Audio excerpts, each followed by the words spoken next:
International Peace in Washington. Welcome. Hi, thanks for having me. Well, let's talk about some of these countries that have been impacted by low oil prices and a very long stretch of low oil prices, starting with Russia. What is this doing to Russia to have such low oil prices for so long? In recent years, Russia has become what we call a petrostate. A petrostate is one where oil is the central game down. Oil is the main sector of the economy, and when that happens, other areas, other businesses are very hard to develop. Agriculture and industry, other kinds of industry, and even tourism suffer for a variety of reasons. So these countries depend heavily on oil for all their revenues, foreign exchange, all their exports, essentially grounded on oil exports, and that is what generates the revenues in hard currency. But also the government budget is heavily dependent on the taxes derived from oil. So what have they had to do to deal with this? Because this is a much longer stretch of much lower oil prices than Russia was expecting. Right, and so inevitably Russia's economy has suffered. Russia's economy is now in recession. Its unemployment rate is inching higher. It has capital flight. People are taking money out of the country. The currency, the ruble, has devalued, and then that is combined with another shock that has hit the Russian economy, and that is sanctions. The United States and the European countries have imposed very severe economic sanctions on Russia. And as we know, that is in reaction to Russia's behavior in Crimea and Ukraine. Do you believe, as some do, that Russia's action in Syria is related to the fact that their economy is in such trouble because of low oil prices? Probably, there's no doubt. There's a long history of countries steering problems abroad in order to distract from troubles at home. But it's never only that. There are other factors. If Russia becomes a spoiler or a player or an influential actor in Syria, then Russia has, Mr. Putin has more chips to negotiate lifting of the sanctions. And if the United States and others that are heavily involved or care about what's happening in that part of the Middle East need Russia, but then that gives Putin another chip to negotiate lifting economic sanctions. What about Saudi Arabia, another huge oil producer? And we know that OPEC, which Saudi Arabia is a part of, the Organization of Petroleum Exporting Countries, hasn't cut supply in order to try to drive prices back up during this entire slump in oil prices. But how is Saudi Arabia being impacted? Well, like every other oil exporting country, Saudi Arabia has also suffered from this. But Saudi Arabia, in contrast with Russia, has a different economic setup that allows it to adjust with the adjustment in Saudi Arabia is less painful than that of Russia. Saudi Arabia also plays the long-term game here, and so they are also thinking they don't want oil to be too high, because that also encourages other players to develop their own resources and helps competitors. So they are very careful in how they manage their long-term strategy in terms of prices and supply. They're hoping, in a way, that prices stay low so that the U.S. stops producing so much oil, and it seems to be working.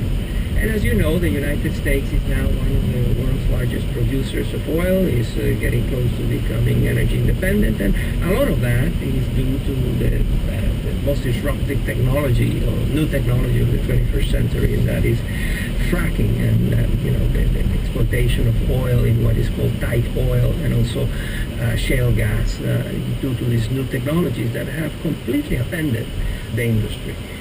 But fracking needs a bit higher prices, and therefore the Saudis are being very careful not to create a market condition that pushes prices too high, because then that would stimulate the entry and the development of even more shale oil and shale gas operations. We're speaking with Moises Naim, who's a distinguished fellow at the Carnegie Endowment for International Peace, about what low oil prices are doing to some of the big oil producers around the world, some of them not great friends of the United States. Let's move on to another one here, Venezuela. They've had an economic disaster since oil prices have collapsed.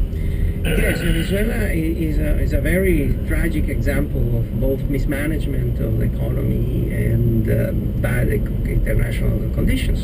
Venezuela has the largest oil reserves in the world, and yet this year is expected to have price increases. Inflation is going to be about 200%. The economy is expected to shrink at 10%. The currency has deeply devalued. And there are widespread shortages of everything from medicines to food staples to personal hygiene and consumer goods. According to The Economist, the magazine, this is the worst managed economy in the world. And you believe that it's Venezuela's struggling economy that played a role in pushing Cuba closer to the United States? Yes, as we know, Cuba is heavily dependent on Venezuela's subsidy. Venezuela gives about 100,000 barrels of oil per day to Cuba in extremely favorable conditions, and many people doubt that Cuba will ever repay those deliveries of oil. So now that Venezuela is entering a deep economic downturn, there is a good calculation on the part of the Cubans that they better diversify their risk, and that's they started talking to the United States in part, partially because of that. Similarly, do you believe that the Iran nuclear deal with the United States and other countries would have gone through if it hadn't been for such low oil prices, if Iran would have had the same motivation to do this?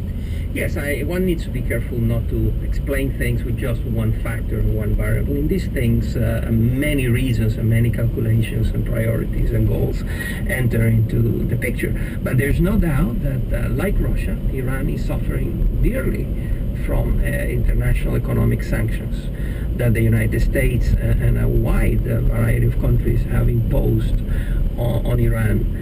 And the economy, Iran's economy is in very dire straits, and again, because of the double whammy, falling oil prices and international sanctions. What other global political shifts are you expecting as a result of low oil prices, especially if prices stay around $50 a barrel, let's say for another year?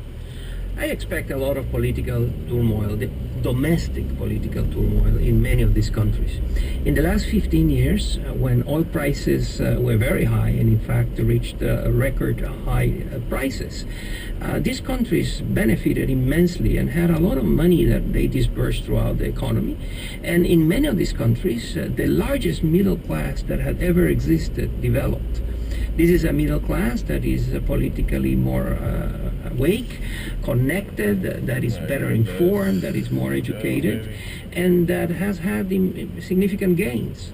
And so now many of these governments will have to go and explain that what they felt was a permanent economic progress, it was not that permanent, and that they will have to adjust, and perhaps some of them will be forced to fall back into poverty, and that is politically explosive. Which countries are you thinking of specifically? Oh, surely Venezuela is a good example of that, and little by little we may begin to see some of this happening also in Russia. We are already beginning to see some initial manifestations of this. That's Moises Naim, a distinguished fellow at the Carnegie Endowment for International Peace in Washington, talking with us about what low oil prices are doing to some of the big countries around the world. Moises, thank you. Thank you very much, Jeremy.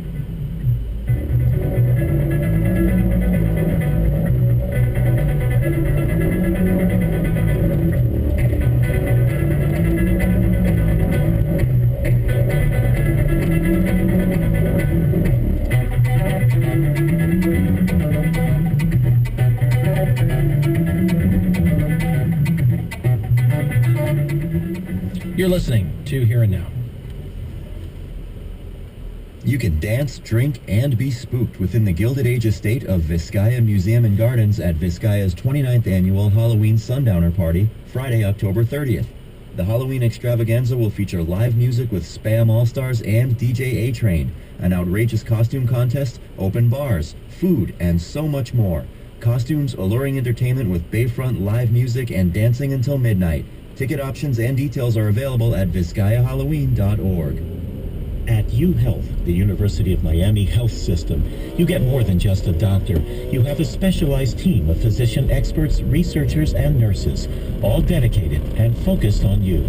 Learn more at uhealthsystem.com. 5,000 years of music, one captivating concert, melodies from ancient China, classics from Tchaikovsky, Rimsky-Korsakov, and more. Shenyun Symphony Orchestra at Night Concert Hall, Adrian Arsht Center, October 15th. Peter J. with Jason Zapka. Jason, I love the way you speak Chinese. That sounds very, very impressive. Oh, thank you, Peter. I've been working on it quite a bit. Well, we're working on you right now to join us during our fall membership campaign. Thanks to many, many, many folks who contributed during this hour and before, and we hope after. We're down to $700 to go to reach our hourly goal for this drive, and thanks to Toby in Homestead for helping us do that. Kenneth in Fort Lauderdale, and Barbara in Boca Raton, among many others. So how many times this past year have you tuned to WLRN for special reports on an important story? Maybe crucial hearings in Congress, maybe a live press conference from President Obama, a foreign policy crisis. You know when important events are happening. You can tune to WLRN for the kind of complete coverage you won't hear elsewhere. It's most important that we hear from you. And help to support this coverage right now.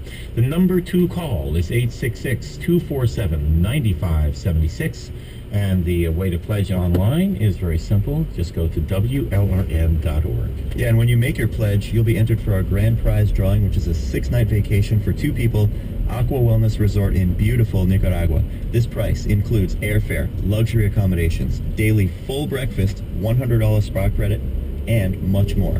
No donation is required, but to get entered, you do have to call 866-247-WLRN. That's 866-247-9576, or just log on to WLRN.org. And from what I understand, those luxury accommodations are in the form of a tree house in the canopy of the rainforest there in Nicaragua. So that should be pretty cool. Always wanted to live in a tree house. Yeah, what young man doesn't?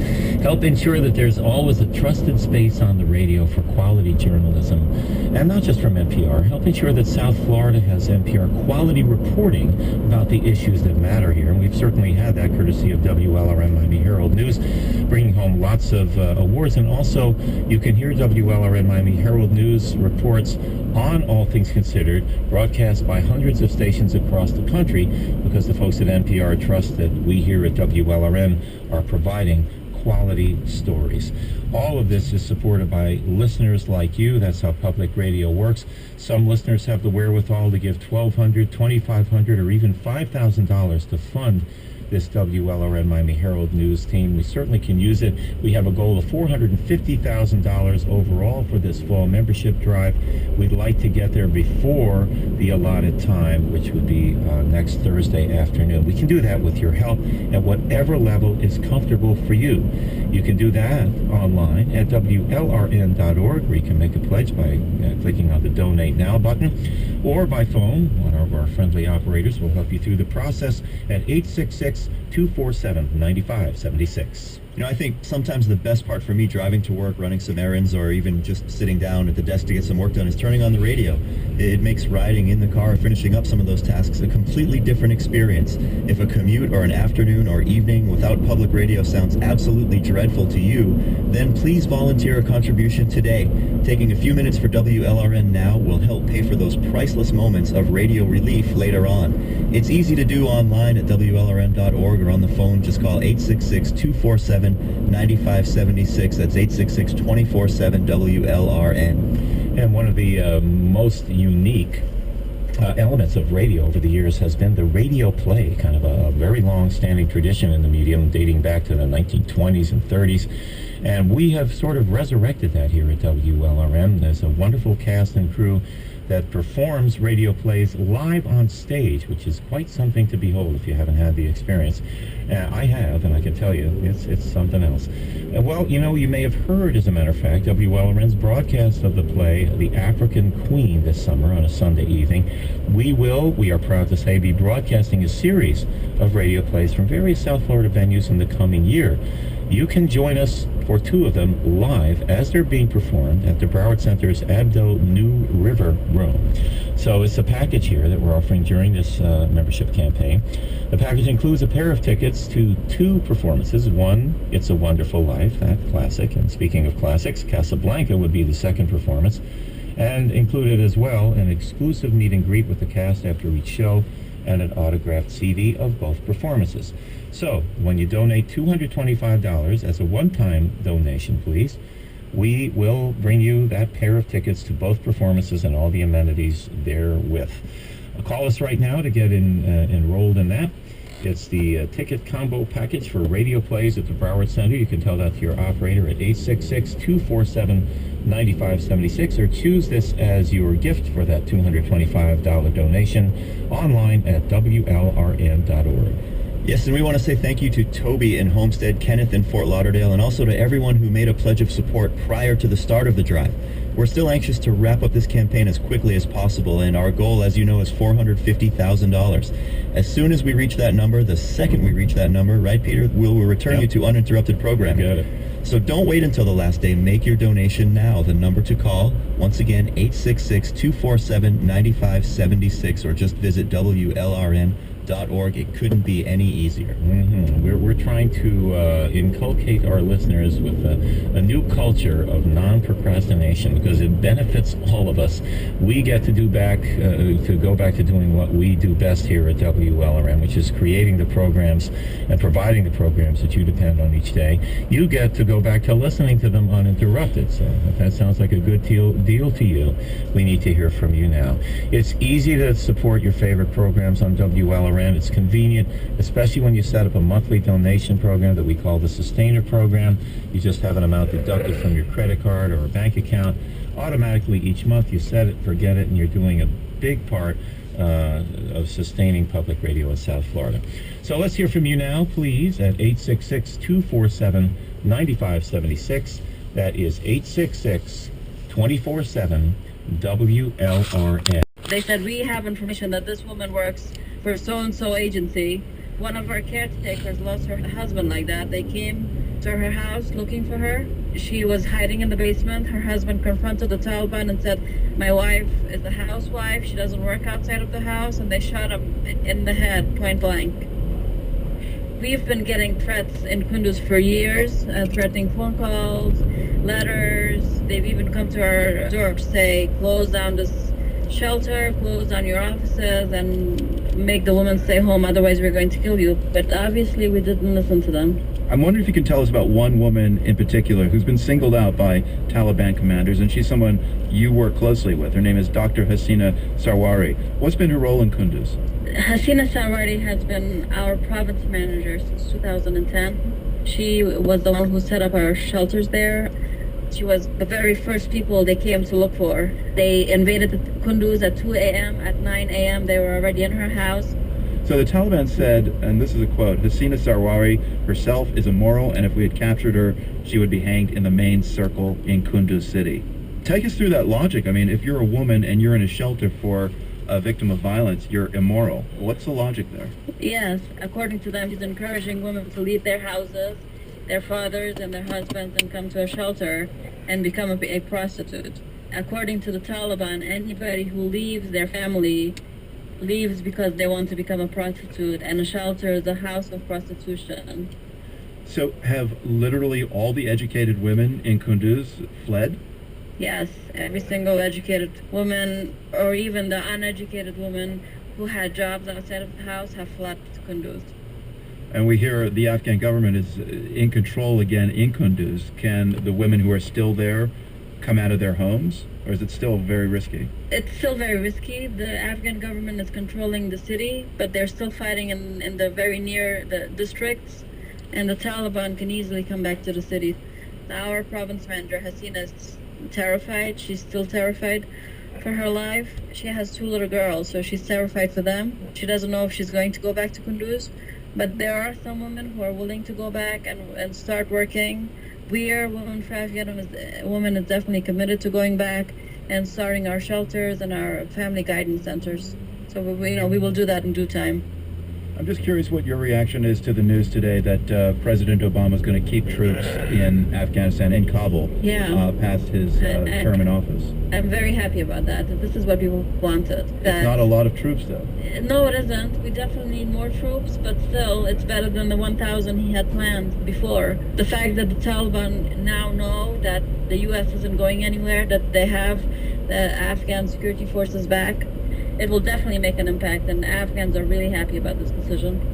Manija Naderi, Director of Women for Afghan Women, speaking with me from Kabul. Thank you very much for telling us about this horrific situation in Kunduz. Thank you for having me.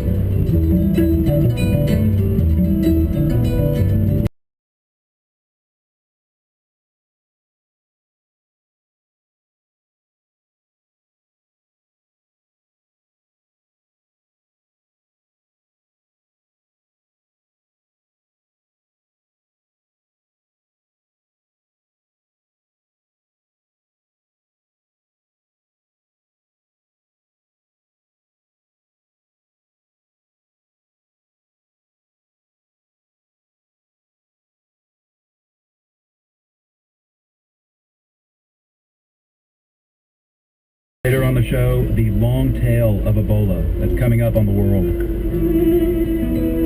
Support for the world comes from Curious.com, committed to helping people learn more than 17,000 skills like Russian, retirement planning, and rock climbing. Curious.com. Grow your skills. Learn more at Curious.com/PRI. If you love new works in American theater, now there's Theater Lab, the new professional resident company of Florida Atlantic University with Lou Tyrell, artistic director, located on FAU's Boca Raton campus. Theater Lab at FAU features what are considered riveting new plays and astonishing new musicals. Fine wine and light dinner fare complete your theater experience at the Theater Lab Cafe. Tickets are available at Ticketmaster.com, where you can search Theater Lab at FAU. Sponsored in part by the Cultural Council of Palm Beach County. We're funded by WLRN members and by the law firm of Diamond, Kaplan, and Rothstein, PA. Have you lost money in what was supposed to be a safe investment? Representing victims of investment fraud and stockbroker negligence, DKR's lawyers can help. Information at 305-374-1920. The Big Friendly Giant performs at South Miami-Dade Cultural Arts Center Saturday, October 24th. You can enjoy the wacky tales of acclaimed children's author Roald Dahl as his characters come to life with giant puppets in a world of magical adventures. Tickets at smdcac.org. I'm Marco Werman, and you're with the world. Jerusalem is, even in calm times, a divided city. Israelis live in West Jerusalem, Palestinians in East Jerusalem. But now an outbreak of violence has made people even more wary of each other. In the past month, 8 Israelis have been killed by Palestinians in a series of attacks, and 31 Palestinians have been killed by Israeli forces, including 14 that Israelis identified as attackers. But even with that violence, Daniel Estrin tells us, there are still ties that bind the residents of Jerusalem together in surprising ways.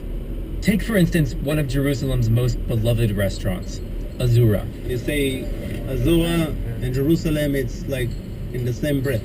You know what I mean? Moshiko Schreffler's family's been serving comfort food here since 1952.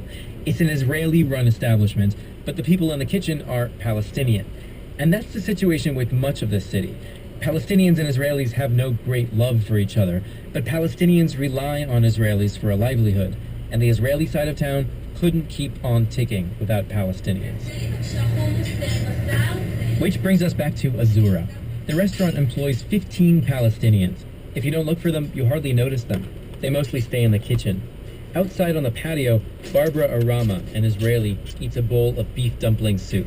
You know, it's interesting, we were in the kitchen, and everyone who works in the kitchen is Palestinian from East Jerusalem. This is what we don't understand. You walk in Israel, you have Israeli friend, and the other side you want to kill us. It's ridiculous. Would you be worried about eating here at this restaurant with Palestinians in the kitchen? No, I don't think about it. If I think, I don't eat in any restaurant.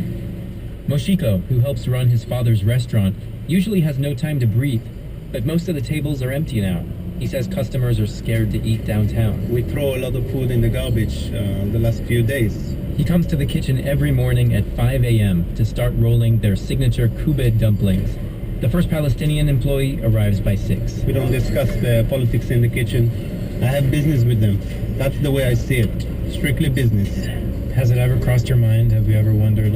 Yeah, if somebody can attack me or something in the kitchen, it's crossed my mind. There's some people that you can see they have like a clean house, and you have some people that I don't know what they've been through, that you can see the hostility on their face. Here's what one of the dishwashers went through a couple days ago. Rami Farouk says he was stopped by Israeli officers 3 times on his way to the restaurant. He says one of them threw him to the ground and told him all Arabs are terrorists. Would he rather work for Palestinians in East Jerusalem, I asked? He says Israelis pay better. A younger dishwasher, Omar Abu Sbitan, who's just 17 years old, keeps checking his iPhone. It keeps pinging with Arabic news updates about the violence. He says he supports the Palestinians who have stabbed Israelis in the past few days. He says there's no other way to liberate his country, and he would do the same. I say, really? He kind of smiles sheepishly. I ask, what about the Israelis you work for? He says, there are good Jews and there are racist Jews. There are also good Arabs and bad Arabs. Moshiko, the Israeli, comes to the kitchen window and jokes in Arabic with the Palestinian who's worked here the longest, Mossab al-Matour. He's 31 and lives in the Shuafat refugee camp in East Jerusalem. Moshiko's not my boss, Mossab tells me. He's my brother. Mossab has visited Moshiko's family's home in West Jerusalem. And when Mossab's father died 5 years ago, Moshiko's family went to Mossab's East Jerusalem home to pay their respects. But things are different now. One of the employees is getting married this weekend in East Jerusalem. The Israeli owners probably won't be there for their own safety. The city has been taken over by a geography of fear. East is east and west is west. But in Jerusalem, the twain depend on each other. For The World, I'm Daniel Estrin in Jerusalem. I'm Marco Werman. There's more of The World coming up in just a few minutes. Right now, we're joining with this station to ask you to support the news you rely on each day. Here's how. Just give us a call, please, at 866-247-9576. That's 866-247-WLRN. Make a pledge online at WLRN.org. We'll give that info out again in just a moment. It's our fall membership campaign, day 2 on the air, doing very, very well. Thanks to many, many listeners throughout South Florida who have decided to become members or adding an additional contribution to their existing membership. We want you to join them, and it is about as affordable as it can get. Why? Because you set the amount you want to contribute. How does $5 a month sound? A lot of new members join at that level. Others join by paying $10 a month or more. The amount, again, is up to you, but supporting NPR News and programs like The World on WLRN is so important, but it is easy and affordable. 866-247-9576, WLRN.org. I'm Peter J., along with Jason Zabka. Yeah, and you know, Peter, I'm willing to bet you that the idea of a world without public radio is not a pleasant one to a lot of our listeners, or if not all of our listeners. Public radio is your lifeline to what's happening in our world. All of us who work here at WLRN feel the same way, and public radio is your key to unlocking a world of knowledge and discovery. Help us bring you the public radio experience you count on each day with your own pledge at 866-247-WLRN. We have an added incentive during this hour. Friends of ours at the Circle of Friends, which are donors that contribute a significant amount to WLRN, and set aside some funds to encourage you to make a pledge by matching your pledge dollar for dollar. Wow. So, yeah, if you spend $100 in support of WLRN, we get $240 worth of support in total. If you contribute $500 to WLRN, that really becomes a whopping $1,000 in support. So any amount up to $1,700 now, that's what we have left in the pool, will match your pledge dollar for dollar. So join Christine from Coconut Grove and John in Coral Gables and Peter in Miami with your pledge and have it go twice as far, but only for the next 33 minutes or so, or until we reach $1,700, whichever comes first. WLRN.org, 866-247-9576. That is some incentive, and if that's not enough, if you make your donation now, you'll be entered for our grand prize drawing, which is a 6-night vacation for 2 people at the Aqua Wellness Resort in beautiful Nicaragua. This prize includes airfare, luxury accommodations. You get to live in a treehouse, Peter. Can you imagine? Yeah. In a treehouse. Daily full breakfast, $100 spa credit, and much, much more. There's no donation required, but the requirement is that you need to call 866-247-9576 or just log on to WLRN.org. I wonder if they let you paint on the outside, no girls allowed with a Z, right? Then why would you want to do that? Oh, I don't know. That's a good question.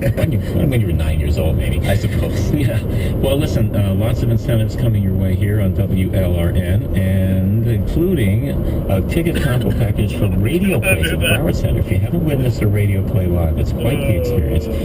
Our crew here at WLRN is going to produce a number of them at venues throughout South Florida, including 2, the African Queen, It's a Wonderful Life and Casablanca.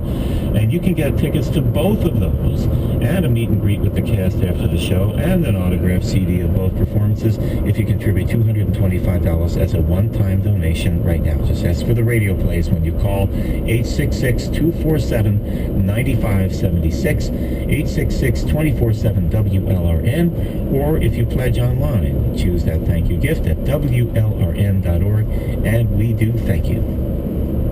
Gulliver, a private independent coeducational day school, hosts an open house breakfast for parents of students entering grades 1 through 4 on Tuesday, October 20th, and pre-kindergarten age 3 through kindergarten Wednesday, October 28th and December 2nd. This is an excellent opportunity for prospective parents to learn how Gulliver ensures a strong academic research-based curriculum within a structured framework and offers children the opportunity to grow and realize their fullest individual potential. More details at gulliverschools.org. I'm Marco Werman. In 1938, an 80-year-old Jewish woman found out the Nazis had just arrested her only surviving son. She put her hat on her head and said to her husband, "Come, Schatz, come, my dear. We're going to the Gestapo." Her great-granddaughter tells us how that turned out. That's coming up on The World.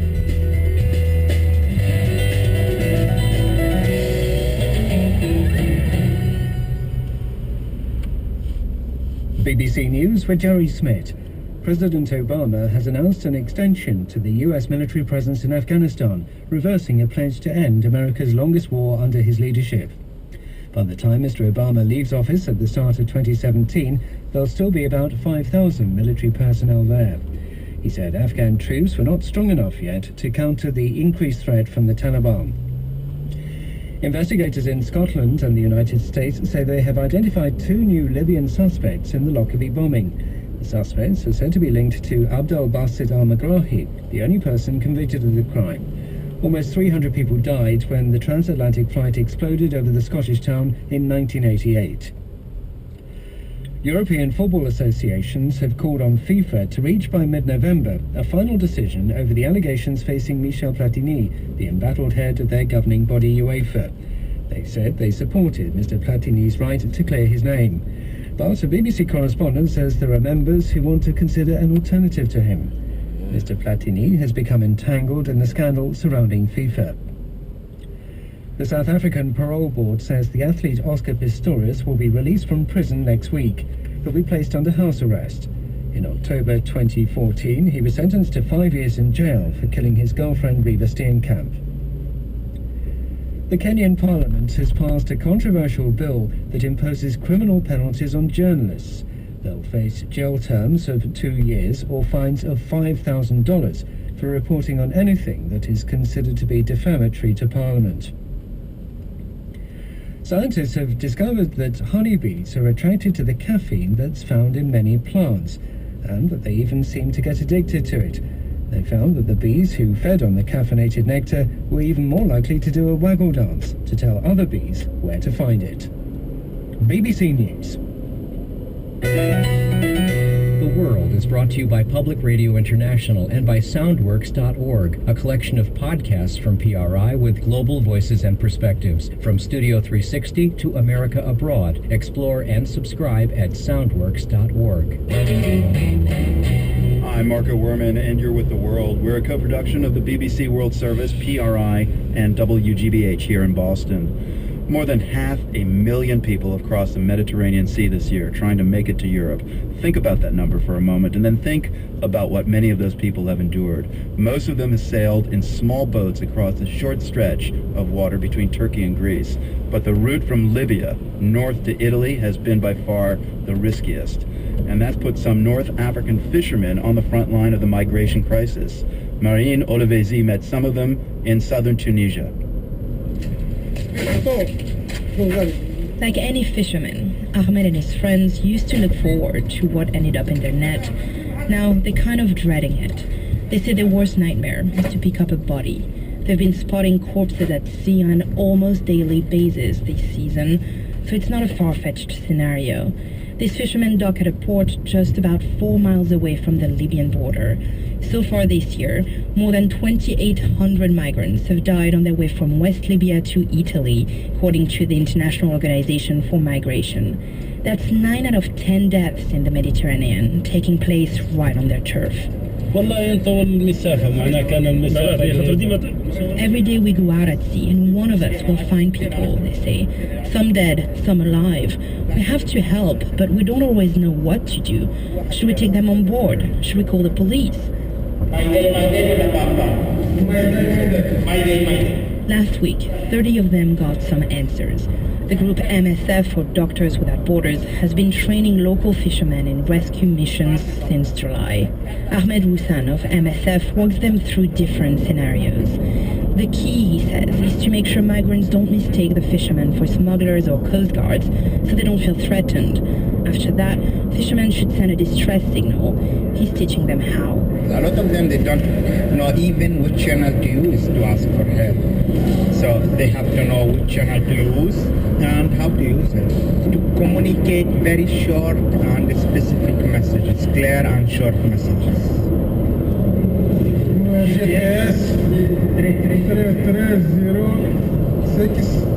They learn to radio in their GPS coordinates in English. Roussan tells them boats carrying migrants and refugees always need help. But fishermen say some of them refuse it when they realize they're still in Tunisian waters. Most of the time, they're only asking us for directions to Italy, this man says. We tell them it's still very far, that they won't make it, especially when their boats are overloaded and in no shape for the journey. Once I begged them to follow me to the port, but they wanted to carry on. They were convinced Lampedusa was nearby, so I let them go. The next day, a storm broke. The boat capsized. Dozens of bodies washed up on the shores. MSF project coordinator Fouad Gamoudi says fishermen can't always help, and they shouldn't feel it's all on them, but the training empowers locals to do the right thing when they can. A few days after the first workshop, he says, one trainee encountered a boat with 550 Syrians on board. What happened next was a textbook rescue mission. One fisherman communicated immediately with our boat, and while waiting for the boat to come, it took 4 hours, they stabilized the situation. They took on board the women and children, and everybody was calm when we did the rescue. It was already worth it, all the training we gave to all fishermen.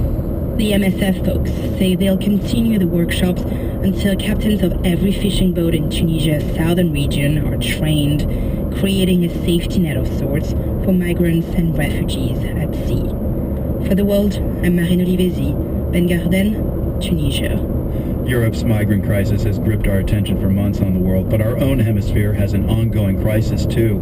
Migrants from Central America still take huge risks to get to the U.S. One big factor pushing them north is rampant gang violence in cities like San Pedro Sula, Honduras, and a lack of protection from local police forces compounds the problem. In fact, if you talk to a lot of the community members in San Pedro Sula, particularly in hard-hit neighborhoods like Chamelicon, they'll tell you that in years past, what police was there was in many respects as bad as the criminals themselves. That's Tim Padgett with station WLRN in Miami. He was in Honduras recently to report on efforts to build a better police force in the country. The Honduran program puts an emphasis on community policing. The idea is that improved security will encourage more young Hondurans to stay in their country rather than heading north. It's an effort, Padgett told me, that's funded in part by the U.S. government. A big chunk of that would go to this effort to create not just a more professional and modern investigative police force in Honduras, but one that is much more in touch with the community. You mentioned community policing. When you talk to police leaders in Honduras, the one touchstone they keep mentioning is Los Angeles. They're trying to make Los Angeles and the success it had using community policing to confront gangs. They want to make that their model. Apparently, violent crime in the main cities in Honduras has been decreasing marginally. I don't know, perhaps the changes in the police force and some of the community policing ideas may help explain some of that, but what else is helping? Well, I think the community policing ideas are very important. A lot of what you're seeing, for example, in neighborhoods like Chamelecon, you're seeing the first police precinct stations that have ever existed there. Thanks to this new program. You're seeing police officers and police commanders on the ground in these neighborhoods being able to make decisions, on their own. You're seeing things that have worked in cities like Los Angeles, like Comstat, using computer-driven statistics on crime to more effectively dispatch patrols. All those sorts of things are really, you can see, are starting to make a difference. I mean, many that in the past few years when I visited Honduras, a lot of times in these neighborhoods, people were not able to go out at night because the gangs themselves, who rule whole districts of cities in Honduras, they would establish curfews, for example. And if you were found by, gangs being out after 8 o'clock, you ran the risk of being killed.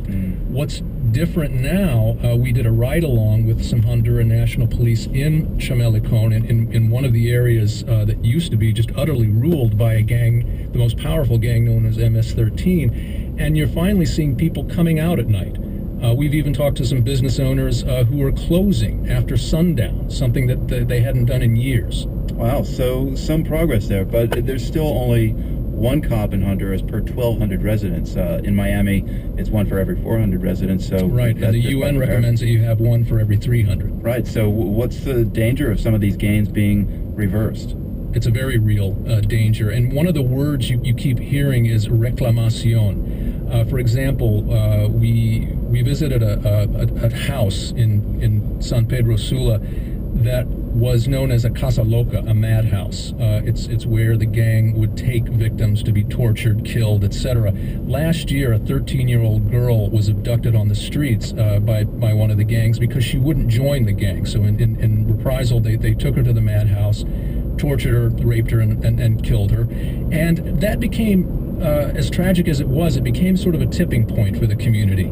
And it became a place where a lot of the efforts to create police reform and more community policing was focused. And today, the community has taken over that Casa Loca, that madhouse, as what they call a Casa de Esperanza now. They're turning it, a house of hope. They're turning it into a youth recreation center. They're reclaiming it. And you go all over a city like San Pedro Sula, and you're finding, soccer fields that used to be ruled by the gangs, basketball courts, parks, etc.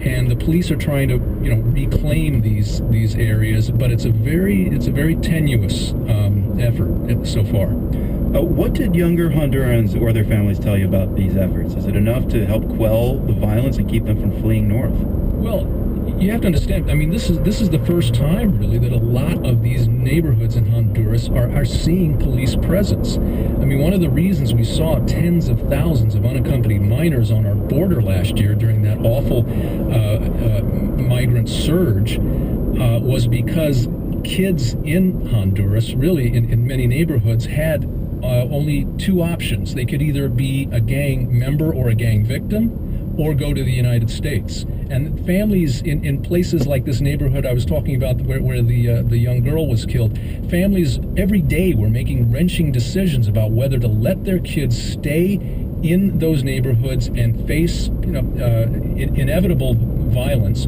or send them on a bus through the perils of Mexico up to the U.S. border.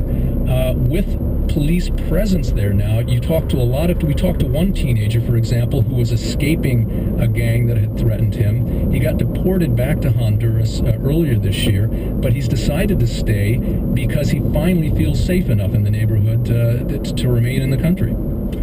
Tim Padgett at WLRN in Miami. Thanks very much for your time. Thank you.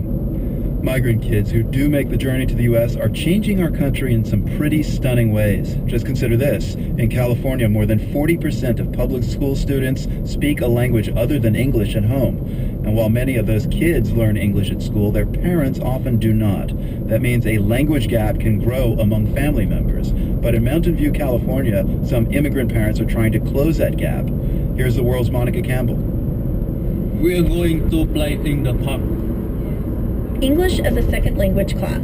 Everyone, we're going to play in the park. Quang Dang from Vietnam is here with about 10 other students, all new to America, all parents with young kids.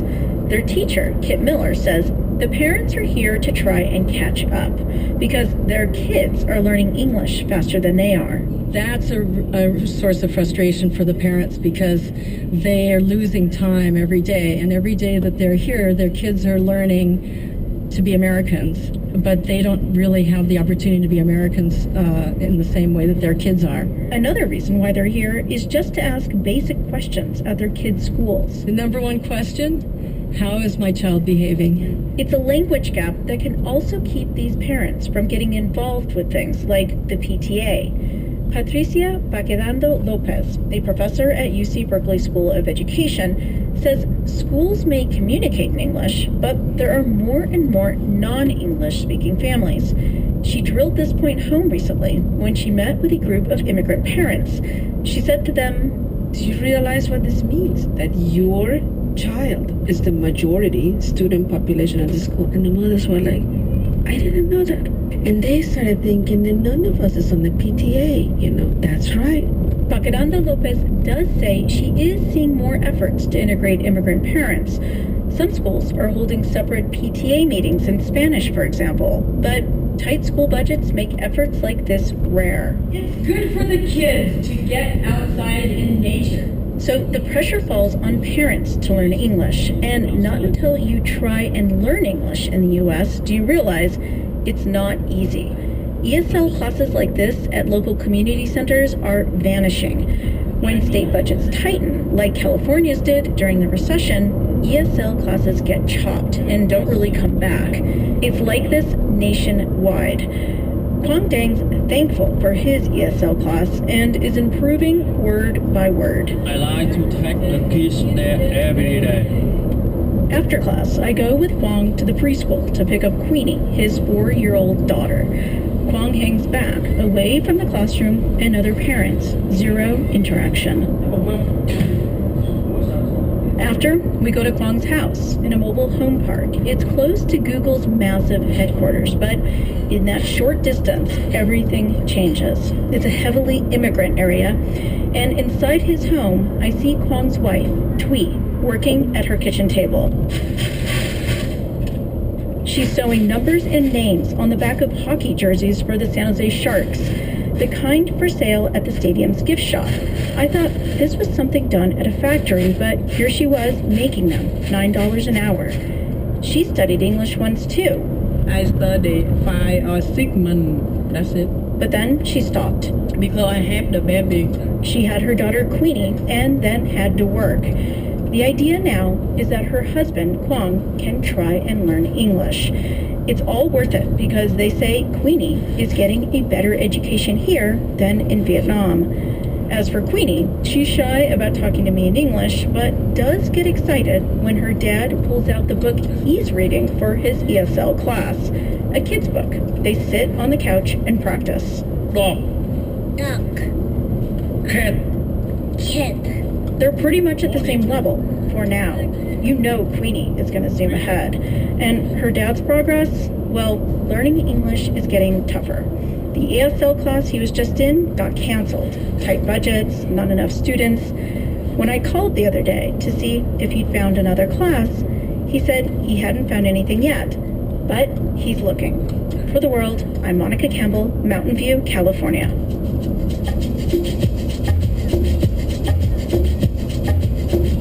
And there's more on this story from Monica in our language podcast, The World in Words. She talks about a former ESL teacher she knows very well, her own father.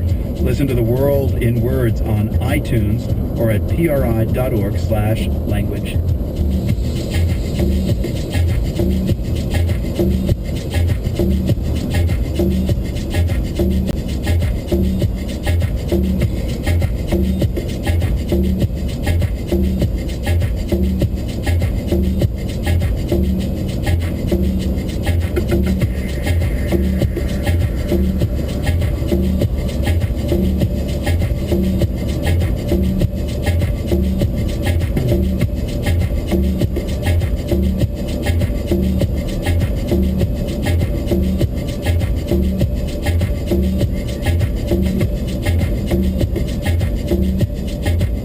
Listening to The World. The World's Global Nation education coverage is supported by the Corporation for Public Broadcasting, part of the American Graduate Let's Make It Happen initiative, supporting communities as they work to end the dropout crisis. AmericanGraduate.org. Cleveland Clinic, Florida's transplant program offers innovative care for disorders related to the liver, kidneys, and heart, but providing a second chance for transplant patients can only happen through organ donation. You can provide the gift of life and become an organ donor today. ClevelandClinicFlorida.org. Master Chorale of South Florida presents Mozart's Requiem, one of the most endearing and lasting works of Mozart's vast repertoire, among the most frequently requested choral orchestral works of all time. The Requiem was Mozart's final composition, left unfinished when he died. Performances with the Sinfonia of Boca Raton and soloists are October 23rd, 24th, and 25th in Fort Lauderdale, Coral Gables, and Boca Raton. Tickets and information at masterchoraleofsouthflorida.org. We're funded by WLRN members and by FinTech Americas, a financial disruption conference with presentations on the future of banking, millennials, blockchain, remittances, and more. October 22nd to 23rd at Miami-Dade College Wolfson campus. Registration at fintechamericas.co. This is Ira Glass of This American Life, and we asked you to turn in your friends, your family, your loved ones, basically any long-time listener who you think should be pledging, but hasn't. And you did. Hello? Hi, is this Megan? Yes, this is Megan. Hey Megan, it's Ira Glass, and I'm calling because I got an email from your friend Elizabeth Dayton. Yes? She wrote me and said, my best friend Megan is an exemplary human being in every respect except for this. She is a non-pledger. She turned me in. She turned you in. She has been a student for the past 2 years, your friend writes, but has just landed a new job with a comfortable salary, a salary I would like to note that is considerably greater than mine. I share her frugality, but it's time for her to come to the other side. Oh, Elizabeth. She's a wise friend, and I will agree that I should pay my dues. And so why haven't you pledged? At times, I've just thought that money could be better spent elsewhere. Like where? Perhaps buying extra fruit that's on sale, or part of my money that I could have contributed was being spent for happy hour after a very harsh week at school. Not that I'm helping myself out here in any way. No, you are not.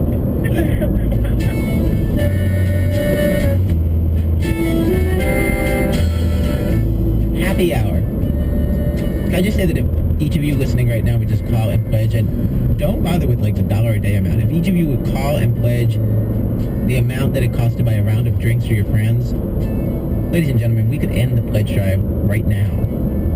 Maybe forever. Like, it would be the biggest deluge of money we'd ever seen if every person would give us $15. Public radio would just be set for years. I would agree that you would be sitting cushy right now. Friends, is this you?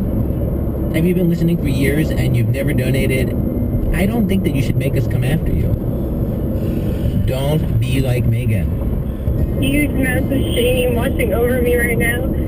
It is excruciating, and my face is a little flushed right now. Do the thing you know you've been meaning to do. Save yourself. Yes, save yourself. Just go ahead and pledge. and here's how you pledge. Very easily online at WLRN.org, or you can pledge by phone at 866-247-9576. Ira Glass of This American Life, so expert at conveying the simplicity of pledging, of contributing to the public radio station, and how little it really actually requires on your part in terms of a financial contribution. Of course, ultimately, you set that amount when you contribute to us during this, our fall membership campaign. One of 2 or 3 campaigns throughout the year when we raise the money we need to pay for programs like Ira Glass's This American Life, and of course, The World, All Things Considered, you name it. It's all here because listeners like you have at some point become members and contributed to WLRN. So whatever you'd spend on happy hour, if you want to kick that in every month, we'd be sitting pretty. Let's hear from you now, if we possibly could, at 866-247-9576 or online at WLRN.org. Let me mention real quickly here that we have a challenge grant on the table from our friends at the Circle of Friends. They put up $2,000 to match your pledge and double it dollar for dollar. We have used 1,200 of those dollars now, so 800 remain for your use to double your pledge amount dollar for dollar, up to $800 right now, but only for the next 6 minutes or so. Let me give you the number again. It's 866-247-9576. Online, you can pledge at WLRN.org. Did I mention I'm Peter J? And with me is Jason Zabka. Hey, thanks, Peter. And, you know, public radio brings you to places maybe you weren't expecting to travel to, like Nicaragua, which Peter will tell you about in just a second. And you get to meet people that you weren't expecting to meet, whether it's traveling to the Middle East to hear from a citizen journalist, using social media to bring democracy into their country, or meeting young artists residing right here in South Florida.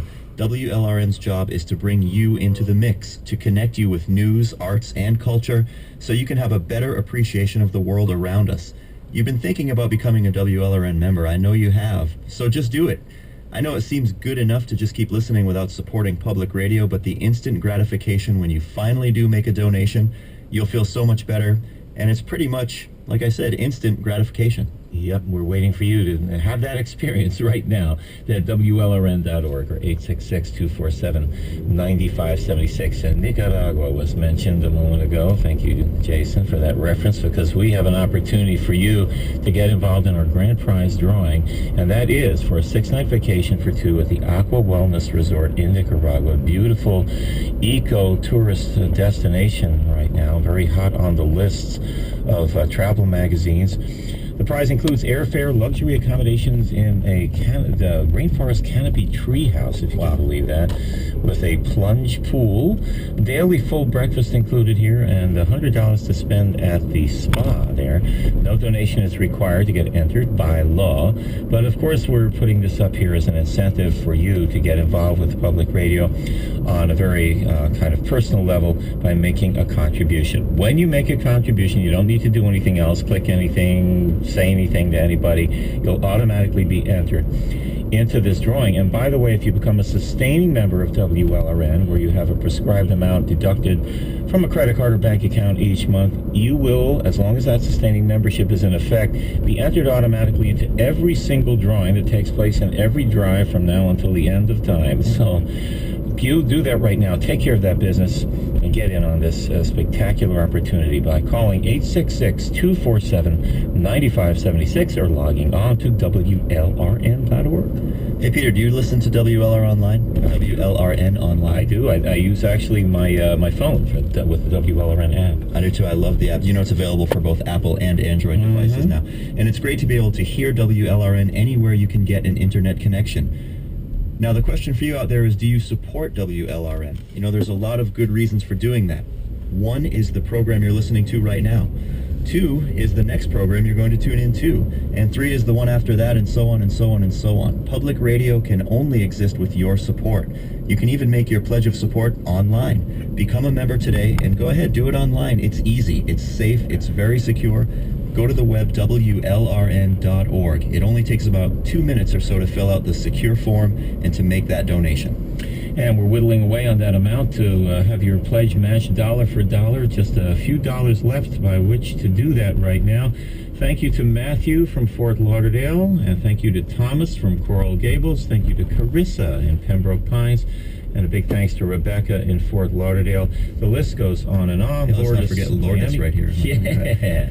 Elizabeth in Pembroke Pines, Paul in North Bay Village, lots and lots of folks just like you. These are not the, special people. I always like to say they're not wild-eyed zealots that are just like some kind of crazy people that donate to public radio. It's just people who make use of this service every day and have come to realize how important it is in their lives and how important it is to us to have the financial support of listeners. Please join all those aforementioned folks with your pledge right now at 866-247